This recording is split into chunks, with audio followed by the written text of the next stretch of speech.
versículo 24 diz: Vedes então que é pelas obras que o homem é justificado, e não somente pela fé.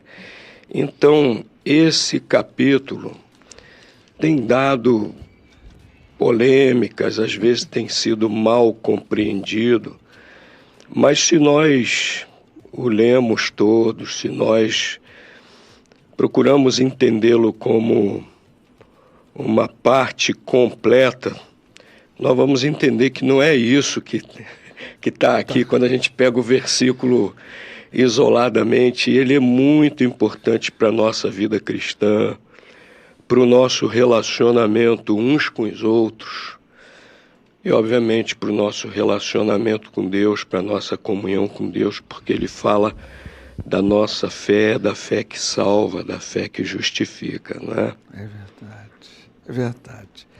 Um dos segredos para a nossa vida, na nossa caminhada com Jesus Cristo, são os relacionamentos.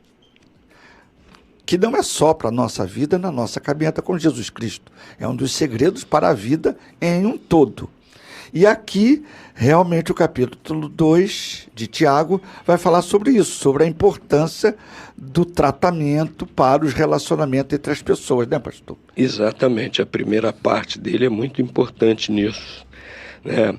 Eu acho até que vale a pena a gente ler tudo, né, pastor? Amém. Vamos ler primeiro essa primeira parte aí, depois a gente conversa um pouquinho sobre a segunda, pode ser? Ótimo, ótimo. Então vamos ler aqui, olha.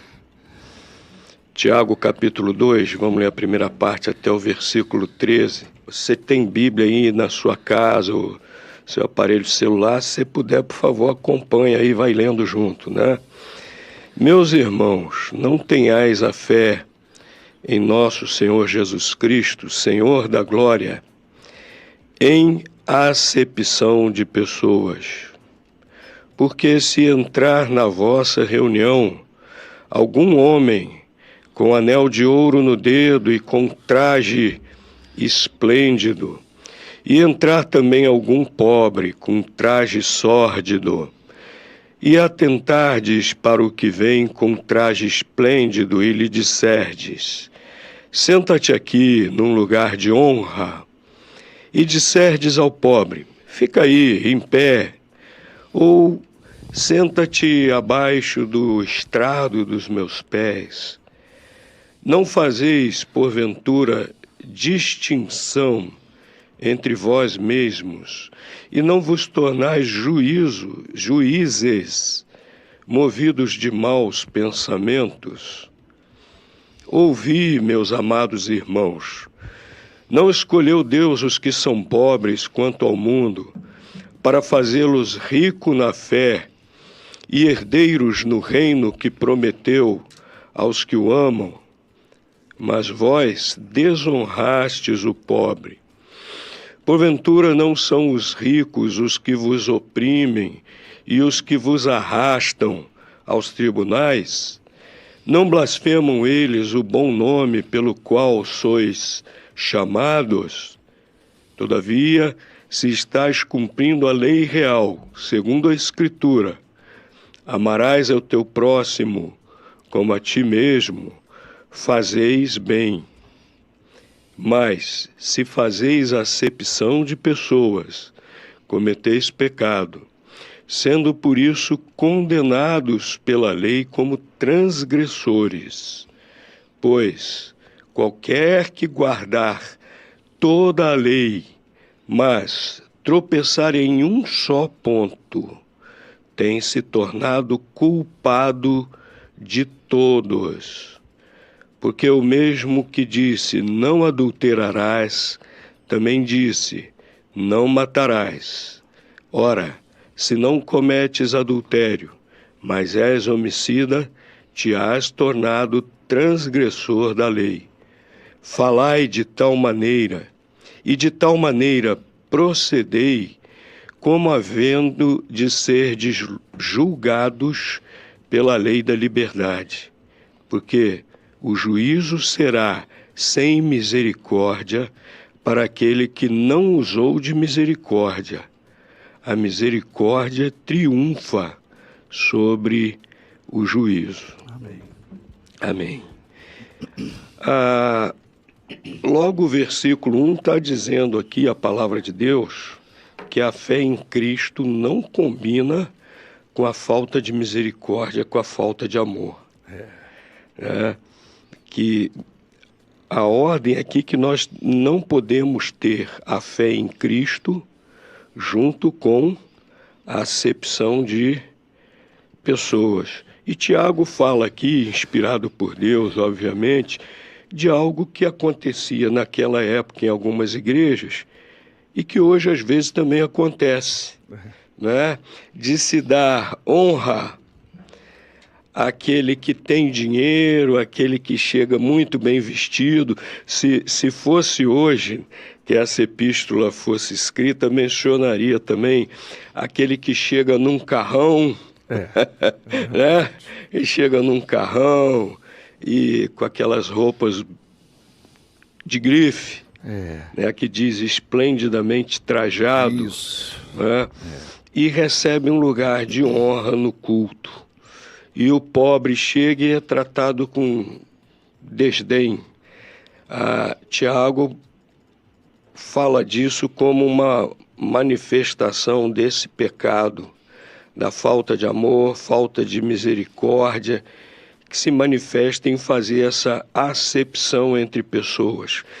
E Tiago até fala de algo que estava acontecendo naquela época, os cristãos sendo perseguidos, e eram justamente esses ricos que detinham o poder naquela época que perseguiam os cristãos, né? Tiago está dizendo, olha, vocês estão fazendo acepção de pessoas, vocês estão pecando, e vocês ainda estão incorrendo num outro sério erro de honrar quem persegue o Evangelho, quem blasfema de Cristo, né? Ele cita isso como um exemplo da falta de amor, da falta de misericórdia, que não pode existir junto com a fé em Cristo. Não é coerente, não faz parte com a fé em Cristo. A fé em Cristo sempre tem que servir, ela sempre tem que vir acompanhada do seu fruto, né? Ele vai desenvolver isso na segunda parte do capítulo. Fé em Cristo sempre vem acompanhada do seu fruto, né? E ele diz que isso é pecado, e no versículo 10 ele deixa muito claro que quem quebra um só mandamento da lei de Deus é culpado como se tivesse quebrado todos os outros, né?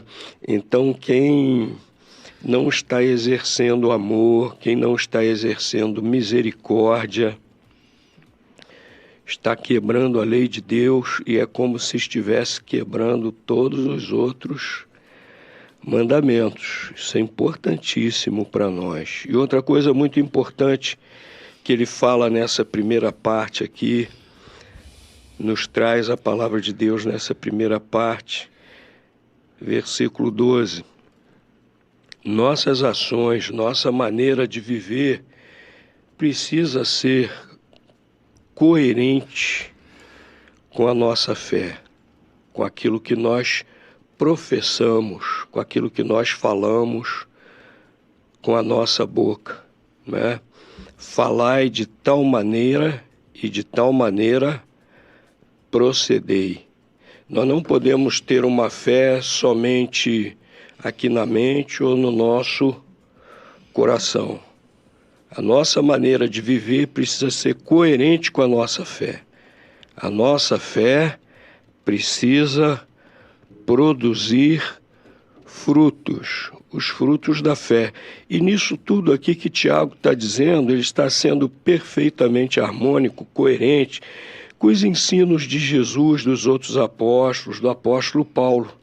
Né? Lá em Mateus, capítulo 7, Jesus fala sobre isso, né? Versículos, se não me falha a memória, 11 a 20, ele diz que nós somos como árvores. A árvore boa produz o quê? Bom fruto. A árvore má produz fruto mau. E Jesus disse, pelos seus frutos conhecereis. Não é? Então esse seria assim um pequeno resumo dessa primeira parte do capítulo 2, né, pastor? Amém. Você que nos acompanha, e nós aqui também, nós temos, como o pastor Dalton Lima falou, ter essa reflexão constante dentro de nós. Primeiro, como tratar os outros. É fundamental isso, porque é isso que Jesus nos ensinou, a tratar os outros como nós gostaríamos que fôssemos tratados. É amar o próximo como a si mesmo. E como o pastor Dalton Lima comentou, a atitude de vida ligada à fala de vida. Então, o falar e o viver precisa ter uma concordância, um alinhamento. São detalhes simples, mas extremamente importantes. Por quê? Porque com isso nós vamos tendo na sociedade credibilidade. Tanto na sociedade os cristãos, os crentes em Jesus Cristo, como os não crentes. Então, quando nós tratamos todos da mesma forma, com misericórdia, com a palavra que colocou, com amor, com atenção, com respeito, de forma digna, todos da mesma situação, e quando nós temos um alinhamento do que falamos com o que praticamos, nós geramos nos outros credibilidade por nós. E aí, pastor Dalton Lima, para testemunhar de Jesus, isso é fundamental, né? Sim, pastor. Verdade, pastor. Eu costumo dizer que, aliás, só eu não, outros servos de Cristo e até escritores conhecidos e consagrados, como, por exemplo, John Stott, costumam dizer o seguinte, que o mundo já está acostumado a ouvir muitos discursos, né? Discursos há muitos por aí, propostas religiosas, propostas filosóficas, né? Propostas ideológicas, existem muito por aí. Então as pessoas ouvir palavras, elas ouvem muito, né? O que vai distinguir o cristão é essa coerência entre o que falamos, a fé que nós professamos e a nossa maneira de viver. O próprio Senhor Jesus Cristo disse lá no Evangelho de João, capítulo 13, que nós seremos conhecidos como seus discípulos se nós tivermos o quê? Amor uns pelos outros. Então é essa nossa maneira de viver, como Jesus ensinou, como ele próprio viveu, é que mostra que a nossa fé é verdadeira, que mostra que o nosso, vamos dizer assim, o nosso discurso é de fato verdadeiro. É a nossa maneira de vivermos como verdadeiros discípulos do Senhor Jesus Cristo. Amém. É isso mesmo. Isso é uma exigência. Não é fácil, mas nós em Jesus Cristo temos tido de Deus, o nosso Pai, ajuda para isso, né? Recursos para isso, ensino para isso, fortalecimento para isso, né? Pastor Dalton Lima, da Igreja Batista em Icaraí, a segunda parte do capítulo 2. Vamos lá, que é a parte, assim, vamos dizer que é mais quente, né? Até aqui parece que o texto não apresenta muito problema, não, né? Agora, a segunda parte também não apresenta problema, né? Há uma máxima entre nós que diz que a Bíblia explica a própria Bíblia. É verdade. Né? Quando a gente deixa de lado assim o versículo isolado, quando a gente lê tudo, aí a gente entende. Né? Então não é tão problemático como nós vamos ver aqui a segunda parte do capítulo, né? Vamos ler aqui toda a segunda parte e vamos procurar entender um pouco, aplicar as nossas vidas, né? Então, a partir do versículo 14. Que proveito há, meus irmãos, se alguém disser que tem fé e não tiver obras? Porventura, essa fé pode salvá-lo? Se um irmão ou uma irmã estiverem nus e tiverem falta de mantimento cotidiano, e algum de vós lhes disser: ide em paz, aquentai-vos e fartai-vos, e não lhe derdes as coisas necessárias para o corpo, que proveito há nisso? Assim também a fé, se não tiver obras, é morta em si mesma. Mas dirá alguém: tu tens fé e eu tenho obras. Mostra-me a tua fé sem as obras, e eu te mostrarei a minha fé pelas minhas obras. Crês tu que Deus é um só? Fazes bem. Os demônios também o creem e estremecem. Mas queres saber, ó homem vão, que a fé sem as obras é estéril? Porventura não foi pelas obras que nosso pai Abraão foi justificado, quando ofereceu sobre o altar seu filho Isaque? Vês que a fé cooperou com as suas obras, e que pelas obras a fé foi aperfeiçoada. E se cumpriu a escritura que diz: e creu Abraão a Deus, e isso lhe foi imputado como justiça, e foi chamado amigo de Deus. Vedes então que é pelas obras que o homem é justificado, e não somente pela fé. E de igual modo não foi a meretriz Raabe também justificada pelas obras, quando acolheu os espias e os fez sair por outro caminho? Porque assim como o corpo sem o espírito está morto, assim também a fé sem obras é morta. Amém. Dá para perceber que essa segunda parte, vamos dizer assim, é uma espécie de aprofundamento da primeira. É verdade. Né? Que conclui que essa primeira parte dizendo que a nossa maneira de agir precisa ser coerente com a fé que nós professamos. Né? Então, essa segunda parte é uma espécie de aprofundamento. Né?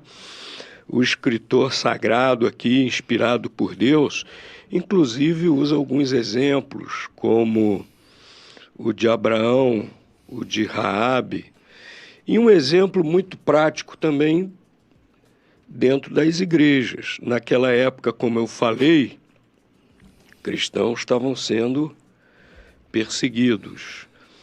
Era muito mais frequente existirem irmãos desamparados, necessitando de serem providos de tudo, né, pelos outros irmãos.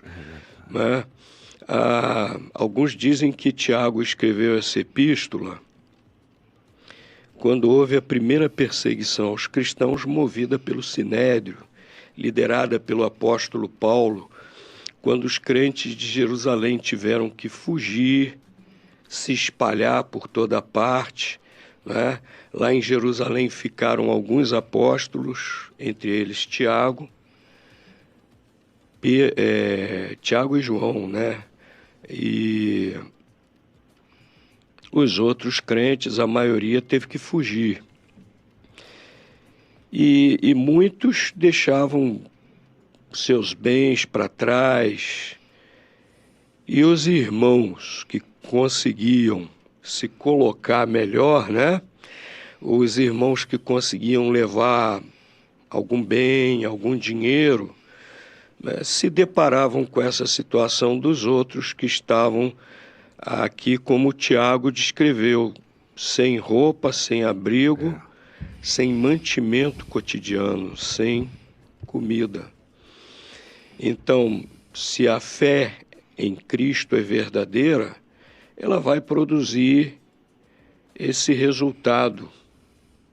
Ela não fica estéril, ela não fica sem fruto, ela não fica sem resultado. Mais adiante aqui, versículo 20, Tiago fala da fé sem obras. Ele usa exatamente essa palavra, fica estéril, né? É como um solo onde não brota nada, como uma árvore que não dá fruto algum. Aqueles irmãos que não estavam socorrendo os irmãos necessitados estavam mostrando que não estavam produzindo os frutos esperados da verdadeira fé em Cristo, totalmente insensíveis a seus irmãos, totalmente insensíveis às necessidades dos seus irmãos. Cadê o amor? Cadê a misericórdia a qual Tiago se refere na primeira parte do capítulo, não é? Uma fé totalmente sem obras. Vejam que aqui Tiago dá esse significado para essa palavra obras. É diferente do significado que o apóstolo Paulo dá, né, pastor Paulo? Lá em Efésios e outras epístolas, quando ele combate aquela ideia dos judaizantes, né, aqueles crentes de origem judaica, né, que tinham entranhados ainda na sua mentalidade aquela ideia do judaísmo que a salvação é por praticar os preceitos de uma religião, o legalismo religioso, né? Eu sou salvo se eu pratico os preceitos de uma religião. O legalismo religioso que estava entranhado ainda na mente de muitos daqueles primeiros cristãos que eram de origem judaica, né? E Paulo está combatendo essa ideia, mostrando, não, olha, a salvação é por meio da fé em Cristo, é pela graça de Deus. E ele diz lá claramente, lá em Efésios capítulo 2, né, versículos 9 e 10, que não é por meio das obras. Essas obras que Paulo está falando aí é outra coisa. São as obras da lei religiosa. Obras que Paulo fala lá, pastor, não é isso? É no sentido de essa obediência a preceitos religiosos. Aquele monte de lei, aquele monte de regulamentozinho da religião judaica. E hoje também tem gente assim, né? Claro. Que acha que vai ser salvo por Deus se obedecer uma série de ordens religiosas, de tradições religiosas. Tem gente que confia que vai ser salvo por Deus se praticar todos os sacramentos direitinho, né? Se for todo domingo a uma reunião religiosa, né? Se fizer determinados sacrifícios, né? Eu vou ficar sem comer carne na semana chamada santa, eu vou me penitenciar vou chicotear minhas costas, coisas assim. São preceitos religiosos, são às vezes tradições populares que são incorporados a esses preceitos religiosos, né? É a esse tipo de obras que o apóstolo Paulo estava se referindo e dizendo que não salva.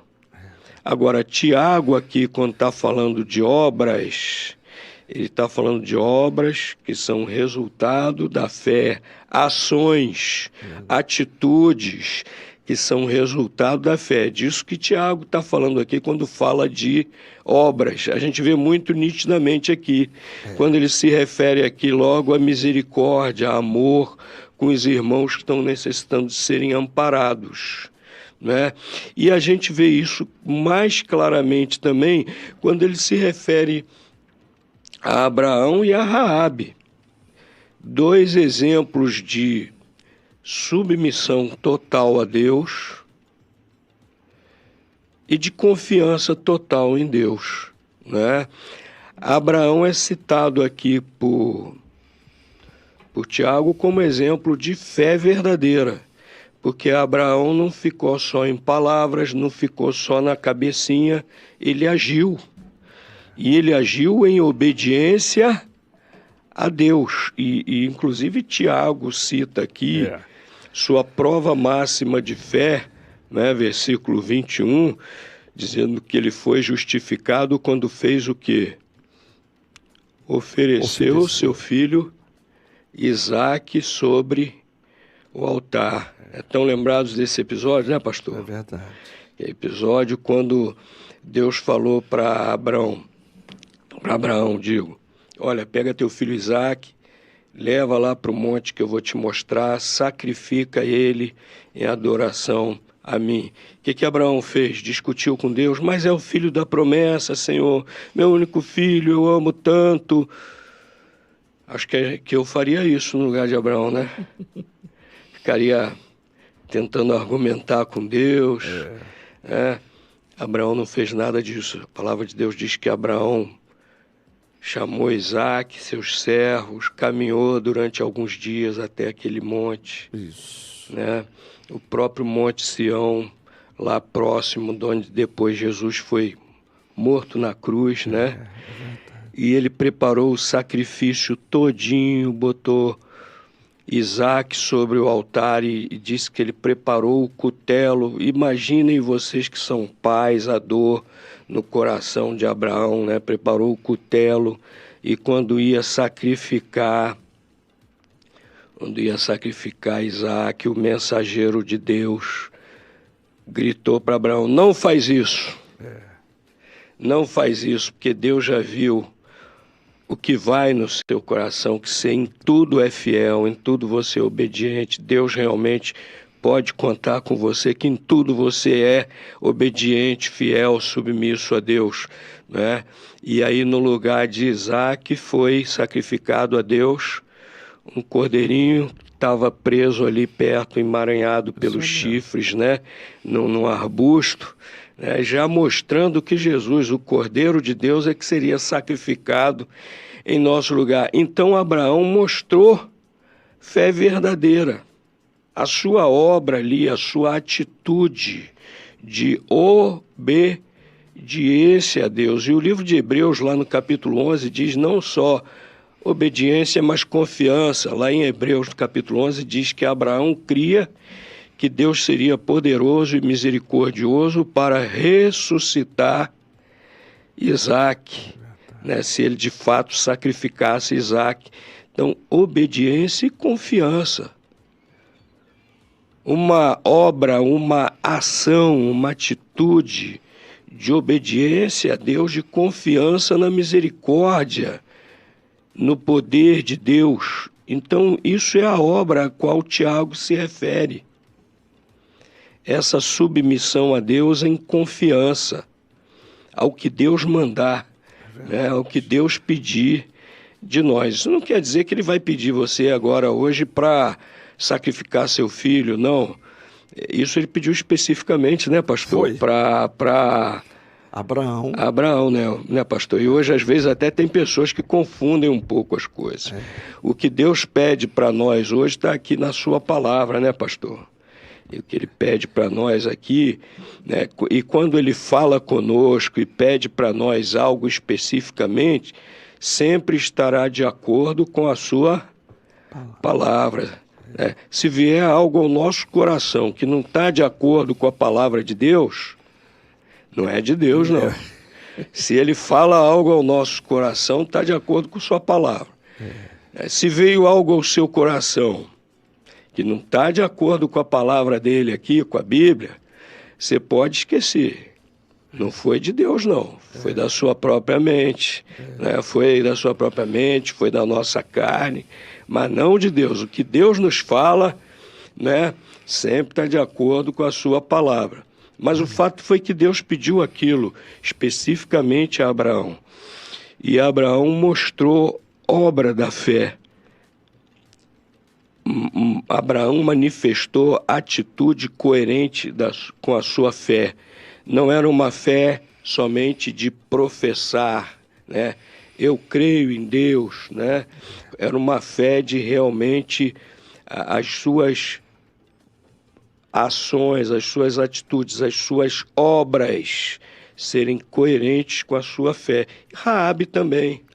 Confiou. Né? E Raabe, uma coisa muito interessante lá no livro de Gênesis, Deus falando com Abraão, dizendo tudo o que aconteceria com sua descendência até entrar na terra prometida, na qual Abraão já estava peregrinando, e Deus diz, inclusive, que não aconteceria naquele momento ou pouco depois, mas somente quando os habitantes de Canaã, os amorreus, tivessem ultrapassado a medida de Deus com as suas iniquidades. Enquanto isso, Deus estava dando oportunidades para aquele povo que habitava Canaã se arrepender de seus pecados. E Deus faz tudo de maneira certa, no tempo certo. Somente quando aquele povo realmente ultrapassou a medida da paciência, da misericórdia de Deus, é que o povo de Israel, liberto do Egito, entrou e aniquilou aquele povo totalmente iníquo, para o qual já não existia mais arrependimento, porque eles ultrapassaram essa linha na sua iniquidade. Mas houve uma que foi a única que se arrependeu. Houve uma única que creu em Deus. De todo aquele povo, de todas aquelas gerações ali que Deus deu oportunidade de arrependimento. E é essa que Tiago cita aqui. Os irmãos conhecem o episódio lá do livro de Josué, né? Raabe. O que Raabe era, né, pastor? Uma meretriz. Talvez, se nós vivêssemos naquela época, seria a última que nós esperaríamos que tomasse aquela atitude, né? Mas quando ela resolve esconder os espias de Israel, para que eles pudessem depois fugir e regressar lá para junto de Josué e dar o relatório, né? Quando ela acolhe e esconde ali os espias, ela dá testemunho de sua fé em Deus. Ela creu, ela fala que ouviu falar daquele Deus, e ela diz que todo o povo ali recebeu a notícia como Deus operou para que aquele povo escapasse, né? Como Deus os livrou daquela maneira grandiosa, poderosa, lá do Egito. E ela fala, nossos corações se derreteram. E ela conta ali para os dois espias como é que eles souberam, como eles começaram a derrotar aqueles primeiros reinos quando eles foram chegando, como eles ficaram apavorados, mas ninguém se arrependeu, ninguém se converteu. É verdade. Somente Raabe, a única que aproveitou a oportunidade que Deus estava dando. Meu querido ouvinte, será, e ouvinte também está vendo, né? Será que você já aproveitou essa oportunidade? É verdade. Lá o livro de Lamentações de Jeremias diz que as misericórdias do Senhor são a causa de nós não sermos consumidos. Grandes são, se renovam a cada manhã. Sabe o que isso quer dizer? Que a cada manhã que se acorda é prova da misericórdia de Deus. É uma nova oportunidade que Deus está lhe dando para você se arrepender de seus pecados, aceitar a salvação em Jesus Cristo, que Ele lhe oferece cada dia que você acorda. Deus está sendo misericordioso com você, está lhe dando essa oportunidade. Faz que nem Raabe. Aceita a oportunidade que Deus está lhe dando para você se arrepender de seus pecados, aceitar Jesus como Salvador. Mas vejam bem, Raabe aproveitou essa oportunidade, ela creu em Deus, ela teve a fé verdadeira e expressou isso através de obra.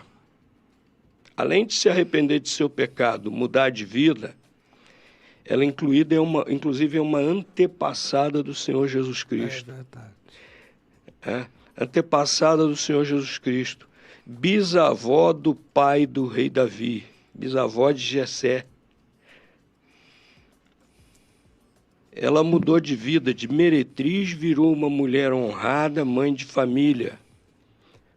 Demonstrou fruto da fé, arrependimento, mudança de vida e, mais do que isso, submissão a Deus.